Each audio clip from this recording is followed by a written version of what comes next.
Vamos a iniciar con nuestro tema del día de hoy. Vamos a continuar en sí con lo que ya habíamos visto, ¿no? Mm. Habíamos estado viendo todo lo que son las deficiencias del sistema motor y dentro de lo que son las deficiencias del sistema motor, habíamos visto que estas van a ser aquellas que van a afectar al tono muscular, ¿no? Una de estas va a ser aquellas que van a afectar al tono muscular, ¿no? Habíamos visto ya en la anterior clase lo que es la hipertonía, ¿no? Habíamos visto hasta todo lo que es la espasticidad y la rigidez. El día de hoy vamos a ver lo que es la hipotonía. Ahora sí, la hipotonía, ¿no? Dentro de lo que es el tono muscular normal tenemos dos variantes, ¿no? Habíamos dicho una que es la hipertonía y otra que es la hipotonía. El día de hoy vamos a ver la hipotonía. Esta es definida como una reducción anormal del tono ante el estiramiento muscular, ¿no? Esta va a estar presente en muchas alteraciones a nivel de lo que es el sistema nervioso central. Y acá vamos a incluir aquellas en las que existe lesión espinocerebelosa y en niños con retraso del desarrollo. Esto ya lo habíamos visto, ¿no? La anterior clase les decía, ¿no? Que vamos a tener, no todo niño o toda persona que presente hipotonía es la regla o va a ser característica que tenga una lesión a nivel del sistema nervioso central, sino vamos a tener casos en los cuales también se puede presentar una hipotonía, pero esto debido a algún caso en el área musculoesquelética, ¿no? Y les hablaba de las displasias de cadera, ¿verdad? O también como nosotros, cualquiera de nosotros en ese momento puede ser hipotónico porque probablemente nuestra vida se ha vuelto más sedentaria en el día a día debido a la pandemia. Entonces, eso no quiere decir que tengamos lesión del sistema nervioso central, ¿verdad? Entonces, también tenemos que saber distinguir, ¿no? La evaluación cualitativa del tono muscular, ¿no? Habíamos dicho que el tono muscular lo vamos a valorar en reposo, ¿no? Si hay espasticidad, vamos a valorar las extremidades. Estas van a adoptar una postura fija y esta puede ser en hiperextensión o con más frecuencia un aumento en la flexión, ¿no? Una característica de lo que es la hipertonía al momento de la evaluación, vamos a decir que las extremidades van a tener un patrón, ya sea flexor o ya sea extensor, ¿no? Entonces, al momento de la evaluación también vamos a notar esto, ¿no? Si el paciente tiene una postura característica, ya sea una postura en flexión, ¿no? O una postura en extensión, pues podemos estar hablando de lo que es una hipertonía, ¿no? Mientras que si al momento de valorar las extremidades de nuestro paciente va a adoptar una posición que viene dada por la gravedad, es decir, que va a estar sueltito, no va a haber una postura característica que sea probablemente un patrón flexor o extensor, sino el paciente va a estar con las extremidades flojas, entonces ahí vamos a decir que estamos frente a una hipotonía, ¿no? ¿Cómo vamos a valorar? Vamos a valorar la resistencia que hay a la movilización pasiva, es decir, que cuando nosotros valoramos el tono muscular, pues lo que haremos es realizar primero movilizaciones pasivas, ¿no? En los movimientos puros que va a presentar cada articulación, ¿no? Les decía que a nivel del hombro vamos a tener los 6 movimientos puros, ¿no? Vamos a decir que tenemos una flexión, extensión, ABD, ADD y las rotaciones, ¿verdad?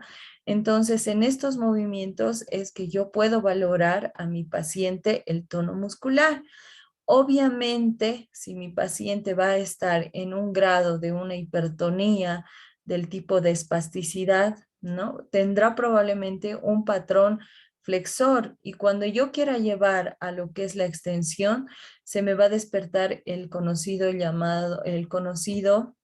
síndrome de Navaja, Recuerdan que les dije, ¿verdad? Entonces, apenas yo quiera llevar a mi paciente a lo que es la extensión del miembro, en este caso del miembro superior, ¿qué es lo que va a pasar? De golpe voy a tener un movimiento de retorno, ¿no?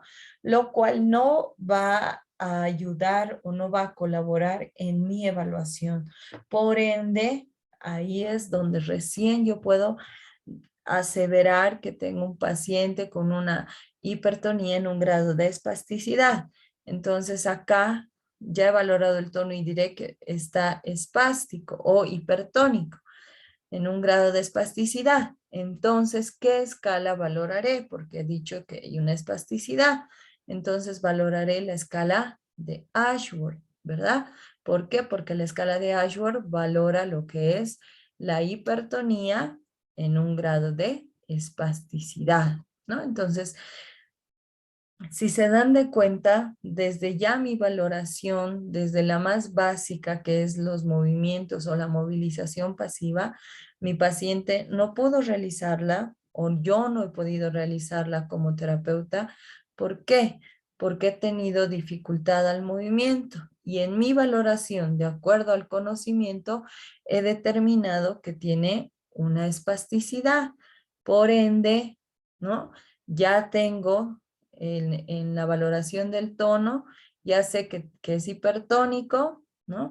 Pero su hipertonía es en un grado de espasticidad o una variante de espasticidad. Entonces voy a valorar con la escala de Ashworth, ¿no? Eso en un caso especial, ¿no? En un caso ya de un paciente que nosotros tengamos, un ejemplo que les pongo, ¿no? Pero dentro de lo general, pues, ¿qué vamos a hacer? Le vamos a pedir al paciente que esté relajado, que deje las extremidades flojitas, sueltas, ¿no? Y que nos permita mover libremente su extremidad, en este caso el miembro superior, ¿no? El examinador, tú, en este caso, terapeuta, mueves cada extremidad en las distintas articulaciones con movimientos de rotación, flexión, extensión y las ABDs, ¿no? Si la rigidez es leve, se puede incrementar con la realización del movimiento de facilitación, ¿no? Como son los movimientos repetitivos con la mano que no está siendo explorada, ¿no? Es decir, que si tenemos un paciente rígido, probablemente al ir realizando los movimientos, la valoración se haga más fácil, ¿no? ¿Por qué? Porque estamos brindando movimiento a esa articulación y vamos a ayudar a soltar, ¿no? A soltar no solo la articulación, sino también la musculatura, ¿no? Entonces, por eso nos dice la teoría, ¿no? Cuando hay rigidez, debido al movimiento, puede ir suavizando el área, ¿no? O facilitando el movimiento, dice, ¿no? Eso cuando hay rigidez. En una espasticidad es muy difícil que se presente esto. La hipotonía se va a identificar por la mayor facilidad para la realización de los movimientos pasivos y cuando se agita la extremidad se produce aleteo de las partes distales, ¿no? Es decir, que en la hipotonía el movimiento lo vas a poder realizar libremente en el paciente, ¿no? No va a ser nada dificultoso, puedes realizar los movimientos con facilidad, pero, ¿no? Si tú agitas, por ejemplo, si estás valorando el miembro superior y agitas la mano o los dedos de donde tú estás haciendo tu agarre, vas a encontrar un aleteo de la misma extremidad, ¿no? Es decir, que se va a mover de esta forma, ¿no? ¿Dónde estoy? Aquí estoy. Cuando tú hagas este movimiento en el paciente, en el hipotónico de pronto se va a ir así, ¿no? Y tú vas a hacer este movimiento y vas a encontrar ese aleteo, ¿no? Ese movimiento, ¿no? Ese aleteo vas a encontrar en el paciente con hipotonía. Eso es lo que te dice, ¿no? Y en todas las articulaciones en las cuales valoramos el tono muscular, pues obviamente vamos a hacerla en los movimientos puros de cada articulación. Generalmente cuando hacemos una valoración ya en conjunto, podríamos decirlo así, vamos a abarcar primero las articulaciones más grandes. ¿Cuáles son las articulaciones más grandes o más generales? Hombro, cadera, ¿no? Hombro, codo, muñeca. así si quieres llamar, trabajar. Cadera, rodilla, tobillo, ¿no? Pero en la valoración del tono, las articulaciones que más vamos a utilizar o vamos a valorar directamente, hombro, codo, ¿no? Cadera, rodilla, ¿no? ¿Qué es? Y acá te vas a ir directo al concepto, ¿no? ¿Qué es la resistencia, ¿no? Que va a ejercer ese músculo a la movilización pasiva, ¿no? Habíamos dicho que el tono muscular es la resistencia que va a ejercer el músculo a la movilización pasiva. Y si en una hipotonía no hay una resistencia que genere el músculo, algo está fallando, ¿verdad? Si en la espasticidad o en cualquier grado, ya sea espasticidad o rigidez, en este caso hablando de una hipertonía, la resistencia que está generando el músculo, no hay. Generalmente se va a dar la resistencia a nivel de tendones, se va a generar la resistencia en la parte muscular. En una espasticidad, los tendones van a ser los que van a generar mayor resistencia, ¿no? Entonces, en la movilización pasiva, algo también está pasando, ¿no? Entonces, es por eso que ahí ya nosotros empezamos a catalogar una hipertonía o una hipotonía, ¿no? Entonces, para esta valoración, tienes que conocer el concepto de lo que es el tono muscular, ¿no? Por eso repito ahora, es la resistencia que vamos a encontrar de parte de lo que es el músculo ante una movilización pasiva, ¿no? El examen del tono muscular, ¿no? Van a existir tres formas para examinar el tono muscular: la inspección, la movilización pasiva articular y la palpación, ¿no? Dentro de lo que es la inspección, habíamos dicho que el fisioterapeuta observa la actitud postural, ¿no? La posición de las extremidades, el tronco y la cabeza y la simetría postural, ¿no? Algo muy importante para nosotros es la actitud postural, y les hablaba en la anterior clase de los centros de gravedad que vamos a tener a nivel de lo que es el cuerpo, ¿no? Vamos a tener un centro de gravedad a nivel del oído, a nivel del oído interno, a nivel de lo que es el apéndice sifoides, delante de ese 2 y el malleolo interno, ¿verdad? Entonces, estos 4 centros de gravedad tienen que estar alineados para que toda persona, ¿no? Toda persona, no solo aquellos con patología neurológica, toda persona tenga una buena actitud postural, ¿no?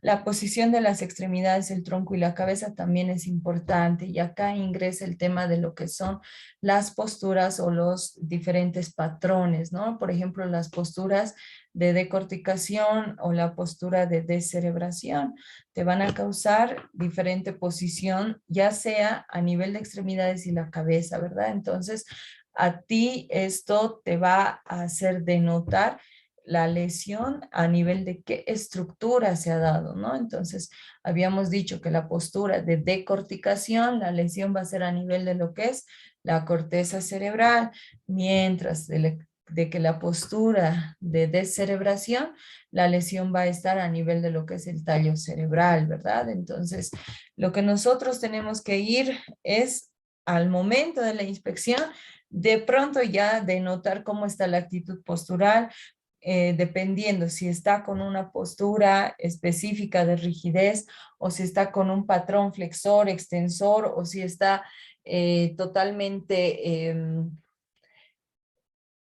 ¿cómo les puedo decir? Totalmente flojito, totalmente las extremidades están sueltas en el paciente, ya estarás denotando una hipotonía, ¿verdad? Entonces, todo va a depender de ti, de tu conocimiento en lo que es la inspección, ¿no? La simetría postural que va a tener el paciente.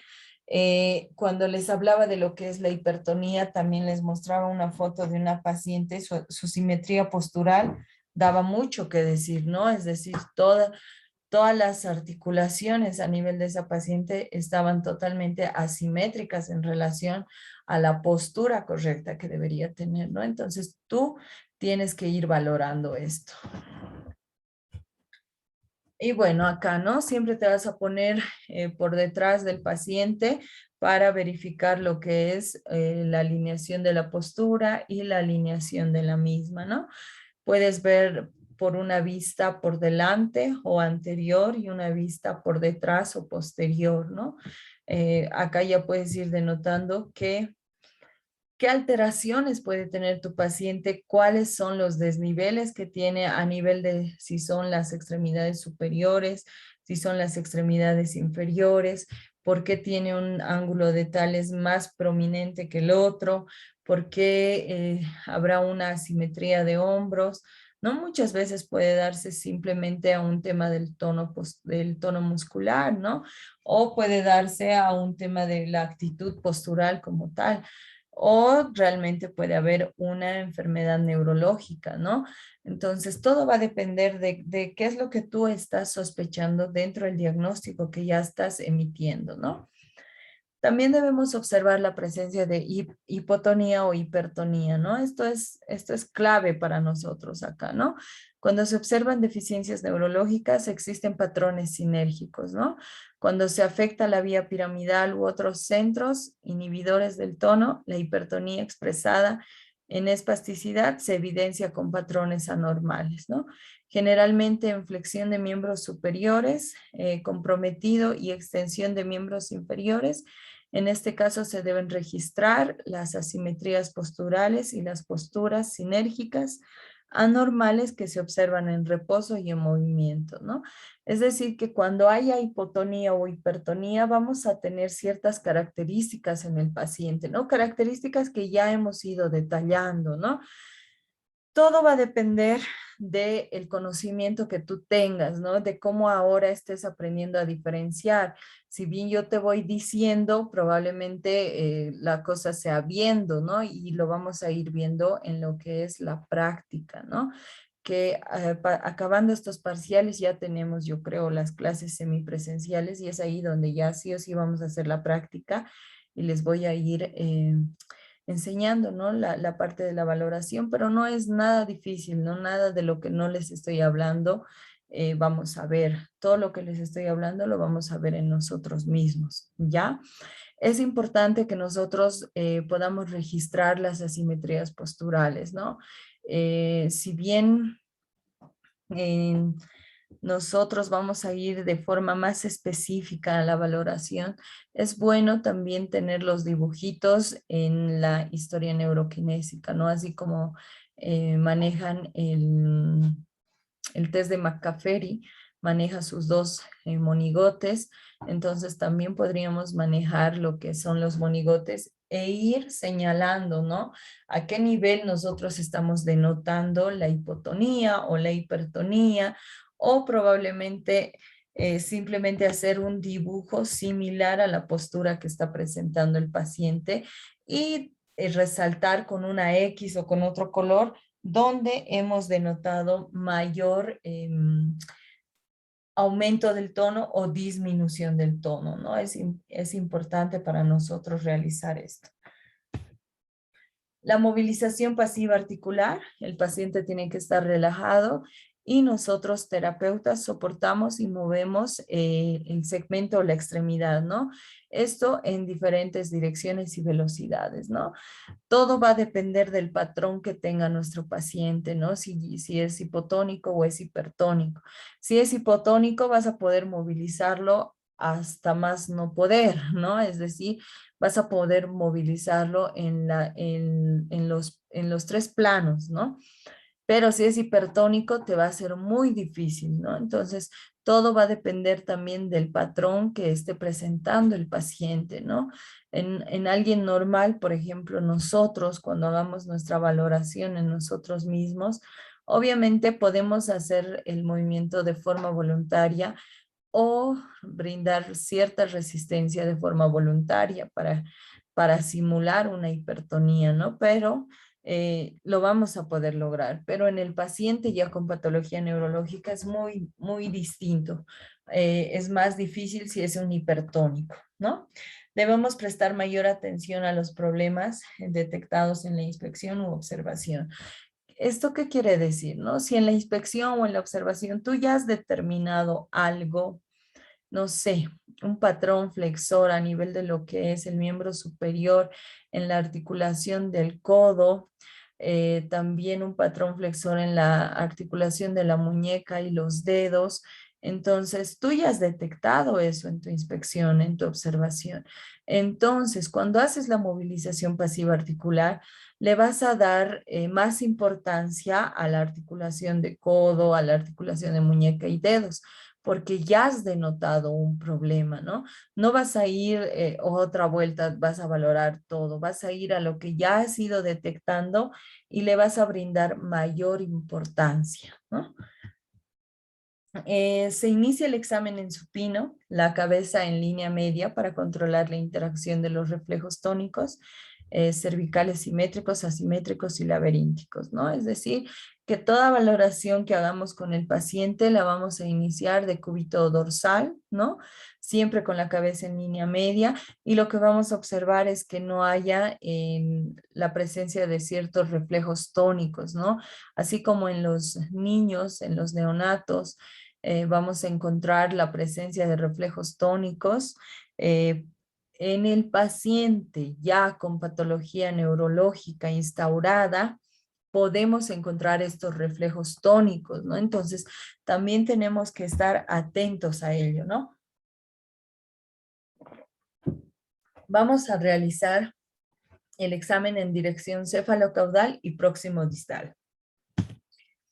Vamos a hacer las movilizaciones en los diferentes planos de movimiento, especialmente la flexión y la extensión de los segmentos identificados con alteración en la inspección, ¿no? Como te digo, vas a darle mayor importancia a aquello que tú ya has ido detectando en lo que es la inspección. El fisioterapeuta va a acompañar cada movilización con un movimiento armónico de su cuerpo y estabiliza apropiadamente las articulaciones proximal y distal al segmento evaluado. Como les decía, ¿no? Acá vamos a implementar o ya vamos a utilizar lo que es la ergonomía, ¿no? La ergonomía es una materia que ustedes ya pasaron, entonces ya tienen que utilizar la ergonomía no solo para el paciente, sino también para poder cuidarse ustedes mismos al realizar o al ayudar a realizar cualquier movimiento al paciente. El movilizar o el tratar a un paciente con patología neurológica no es de lo más fácil, ¿no? No es como tal vez otros piensan que es lo más lindo, sí, pero es un trabajo duro, es un trabajo pesado, porque muchas veces el paciente lo único que va a poder hacer es hablarte, mover los ojos, y probablemente no va a poder hacer nada porque es dependiente. Entonces, sí o sí vas a necesitar trabajar tú en relación a la fuerza, ¿no? Entonces es por eso que tú tienes que hacer tus movimientos lo más armónicos y ergonómicos posibles, ¿no? Ahí está, ¿no? Como notas, hay un acompañamiento de lo que es el terapeuta en el movimiento del paciente, y sí tenemos formas de agarre, ¿no? O las famosas tomas, es decir, de dónde vas a ir a agarrar al paciente o de dónde lo vas a sostener para realizar determinado movimiento, ¿no? ¿Qué tenemos que hacer? Comparar los miembros, cambiar la postura, ¿no? Antes de registrar los hallazgos tenemos que analizar los resultados y vamos a tener en cuenta el estrés, la ansiedad, el esfuerzo voluntario, la contracción muscular refleja, el consumo de fármacos, la temperatura del medio, el estado de conciencia, la vejiga llena o vacía. Estos factores que ahora los he leído pueden alterar el tono muscular en nuestros pacientes. Más que alterarlos en una disminución, generalmente aumentan el tono muscular, es decir, que estos factores, estrés, ansiedad, esfuerzo, temperatura, estado de conciencia, vejiga llena, hacen que el tono muscular se altere, se incremente, ¿no? Y probablemente vamos a tener a un paciente, ¿no? Que llegue, si está estresado, está ansioso, ¿qué es lo que va a generar? Mayor contracción muscular. Y si este paciente presenta una hipertonía en un grado de rigidez, va a estar totalmente rígido, duro, y la evaluación me va a ser perjudicada debido al factor estrés y ansiedad, ¿no? Entonces, es por eso que el paciente tiene que estar tranquilo, suelto, flojito, como les decía, ¿no? Entonces, tengamos en cuenta estos factores también al momento de la evaluación, donde los pacientes tienen que estar lo más tranquilos posibles, ¿no? A veces nuestros pacientes llegan estresados, ansiosos, y es algo que nos dificulta la terapia a nosotros, ¿no? No solo la terapia, también la evaluación, ¿no?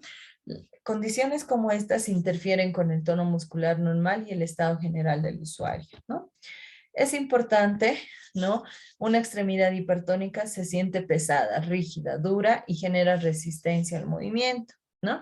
La extremidad flácida es pesada, hipomóvil y no responde al estiramiento, ¿no? Es decir, que la hipertonía, ¿no? Va, el miembro o la extremidad del paciente va a tornarse rígido y va a oponerse al movimiento que queramos realizar, ¿no?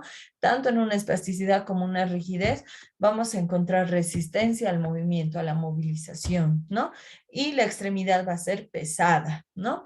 Mientras que en la hipotonía, ¿qué es lo que vamos a tener? También la extremidad va a ser pesada, pero generalmente va a tener poco movimiento y no vamos a tener respuesta a lo que es la resistencia. De pronto vamos a llevar a la extensión y se va a quedar en la extensión, ¿no? No va a haber respuesta al estiramiento. La palpación se va a aplicar presión con los pulpejos de los dedos sobre la masa muscular. En este caso puedes hacerlo en los músculos que tú requieras, que tú estés evaluando, ¿no? Por ejemplo, acá se cita lo que es el trapecio superior, el bíceps, el tríceps, los pronadores y el gastrosóleo, ¿no? Dentro de lo que es la palpación, lo que tú vas a hacer es ir, palpar y vas a denotar, ¿no? Si hay demasiada contracción, ¿no? Es decir, en la espasticidad, ¿no? Como te decía, vas a tener un patrón flexor, lo cual va a hacer denotar que los tendones, en este caso el tendón del bíceps, esté totalmente retraído. Al estar este retraído va a generar cierto grado de resistencia en lo que es el músculo del bíceps, el vientre muscular va a estar totalmente contraído, entonces tú tienes que ir y palpar, ¿no? Con tus deditos en forma de pinza, ¿no? La forma de pinza, esta, ¿no? Irás a palpar de esta forma, ¿no? Un grupo muscular a la vez se compara la consistencia entre los semicuerpos, ¿no? Es decir, que tú vas a ir a valorar un grupo muscular a la vez, ¿no? Si tú quieres, vas a evaluar primero miembro superior, ¿no? Porque habíamos dicho que es de céfalo-caudal y de próximo distal, entonces harás todo lo que es la parte la porción del bíceps, ¿no? Irás y harás en comparativo, ¿no? Explorarás primero el miembro superior derecho y luego harás lo mismo con el miembro superior izquierdo, ¿no? Haces una evaluación comparativa, ¿no? Si uno está más contraído que el otro, si uno está más flácido, todo va a depender del paciente, ¿no? El tono muscular se altera en las deficiencias del sistema nervioso periférico, la médula espinal y los centros supraespinales reguladores del tono. Otro trastorno es la distonía, eh, que se caracteriza por fluctuación del tono muscular y se manifiesta por contracciones lentas, ¿no? O rápidas en patrones repetitivos. El tono muscular se debe examinar en todas las personas con deficiencia neurológica y el resultado del examen va a determinar la posibilidad de movimiento voluntario y el alcance de funcionamiento e independencia en las personas con deficiencias neurológicas, ya que constituye la base de la actividad, ¿no? Entonces, el tono muscular es muy importante al momento de también determinar el pronóstico en nuestros pacientes, ¿no? Si bien el tono muscular nos va a denotar lesión a nivel de lo que es el sistema nervioso periférico, a nivel de lo que es la médula espinal y de otros centros que van a regular el tono, también para nosotros el tono muscular es importante para dar un pronóstico a nuestro paciente, ¿no? ¿Por qué? Porque del tono muscular va a depender casi todo, ¿no? Por eso dice constituye la base de la actividad. Si el tono muscular se ve afectado, probablemente no tengamos determinado movimiento, ¿no? Entonces, todo va a depender del tono muscular. Cuando el tono muscular se ve afectado, se va a ver afectado el movimiento. Si se ve afectado el movimiento, por ende se va a ver afectado lo que es el equilibrio. Si se ve afectado el equilibrio, se va a ver afectado o se va a ver afectada la coordinación. Todo es un trabajo conjunto. Eso nos dice, ¿no? La teoría de que el tono muscular es muy importante, ¿no? Porque si no voy a tener tono muscular, se me va a ir afectando otras áreas o otras funciones en el paciente, ¿no? Además que esto, ¿no? Esto del tono muscular a mí me va a ayudar a brindarle un pronóstico, ¿no? Si el paciente es espástico, pues mi pronóstico probablemente no sea tan favorable para el paciente. ¿Por qué?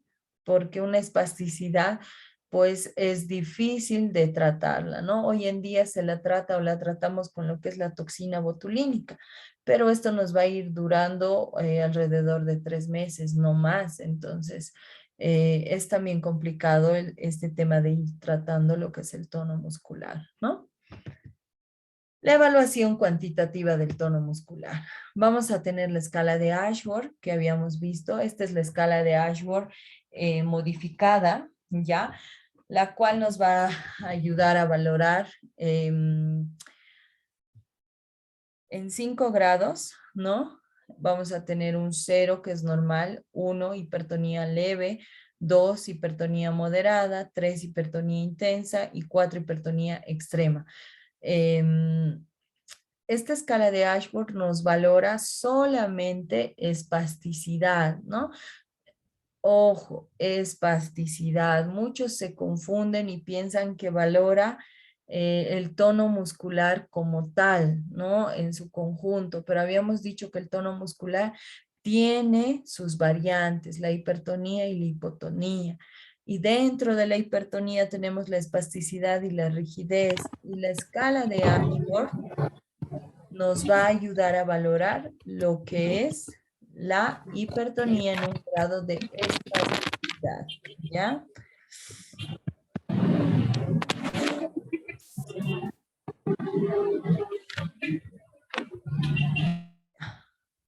Ya está. Entonces, espero que esto sí nos quede claro, ¿ya? Esta es, creo, la...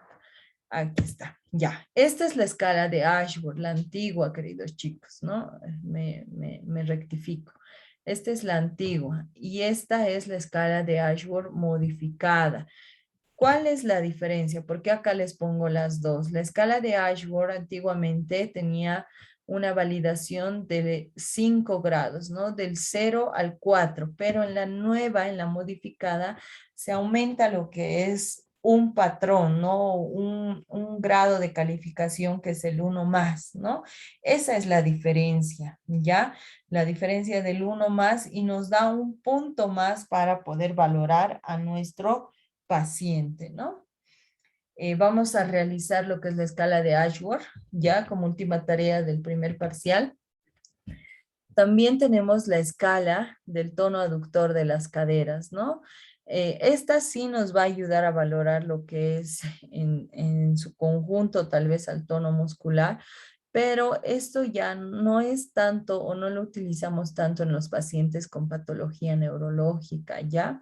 Pero les pongo para que podamos conocerla, ¿ya? La escala de Campbell, ¿no? Es una tareita que ya les dejé, es la escala que nos va a ayudar a valorar lo que es la hipotonía, ¿no? Por ejemplo, acá les pongo la foto. Ella es una paciente con una lesión medular a nivel de lo que es la D12, debido a un accidente de tránsito, y ella tiene una hipotonía, ¿no? Una hipotonía es una lesión primero medular incompleta, lo cual nos indica que la paciente tiene aún cierto grado de sensibilidad en los miembros inferiores, ¿ya? Es por esa razón que ella puede apoyar los miembros inferiores en ese banquito. Pero si le quitamos ese apoyo, de pronto los miembros se van para abajo, ¿ya? Ella tiene una hipotonía, ¿ya? Entonces, les pongo a la paciente ahí la foto, más que todo para que veamos cómo es una hipotonía. Ella puede sostener la postura de sedestación, pero si le quitamos el banquito o el apoyo, ¿no? Entonces, de pronto los pies se vienen abajo, ella se desestabiliza y se puede caer hacia adelante, ¿no? Entonces, la hipotonía es así, ¿no? Los miembros, las extremidades van a reaccionar en relación a la gravedad, ¿ya? Acá está la escala de Campbell, ¿no? La cual nos va a ayudar a valorar dentro de lo que es el tono muscular, lo normal, una hipotonía leve, una hipotonía moderada y una hipotonía severa, ¿no? Por ejemplo, cuando es normal, ¿no? Si hacemos un movimiento activo, eso nos dice, ¿no? Rápido e inmediato ajuste postural durante el movimiento, habilidad para usar los músculos en patrones sinérgicos recíprocos para la estabilidad y la movilidad dependiendo de la tarea, ¿no? Es decir, que si hacemos un movimiento activo, este va a ser rápido, va a ser inmediato y se va a ajustar, ¿no? De acuerdo al movimiento que el paciente haya pensado o que le hayamos pedido. Si es en la movilización pasiva, las partes del cuerpo se van a resistir al movimiento, ¿no? Momentáneamente se mantiene una nueva postura cuando es colocado en el espacio. Puede rápidamente seguir cambios de movimiento impuestos por el examinador, ¿no? En el movimiento pasivo vamos a encontrar cierto grado de resistencia, más si tú no quieres realizar el movimiento, eso te dice, ¿no? Es decir, que vas a encontrar una resistencia, pero esta va a ser una resistencia voluntaria aplicada por el paciente, ¿no? Todo va a depender del mismo paciente de qué es lo que él quiera hacer, porque este es un paciente que está normal, pues, ¿no? Entonces, ya en la hipotonía es donde tú vas a encontrar ya las anormalidades, ¿no? Ya hemos hecho lo que es la escala de Campbell, los tratamientos dirigidos al tono muscular anormal. Esta ya es una parte o un área en la cual tal vez no está dentro de su PGC, algo que tal vez no tendríamos que verlo y esta parte desde acá no va a ingresar a lo que es su examen. Ojo, ya desde acá no les pongo nada en lo que es el examen. Hasta la escala de Campbell es parte de lo que es su examen, ¿ya? Tratamientos dirigidos al tono muscular anormal, ¿no? El tratamiento va a depender de lo que es la distribución, la gravedad y la cronicidad de la anomalía, ¿no? Es decir, que el tratamiento que nosotros apliquemos en el paciente va a depender del daño que haya sufrido este, ¿no? Vamos a tener tratamientos farmacológicos que hoy en día han demostrado su efectividad, ¿no? Dentro de lo que es el tratamiento de la espasticidad. Tal es el caso de lo que es la toxina botulínica. Pero la toxina botulínica sí o sí debe ir acompañada de la fisioterapia. Es decir, hoy aplicamos toxina y hoy mismo iniciamos fisioterapia para ayudar en los arcos de movimiento, ¿no? Y ayudar en lo que es la respuesta del tono muscular. En este caso, la disminución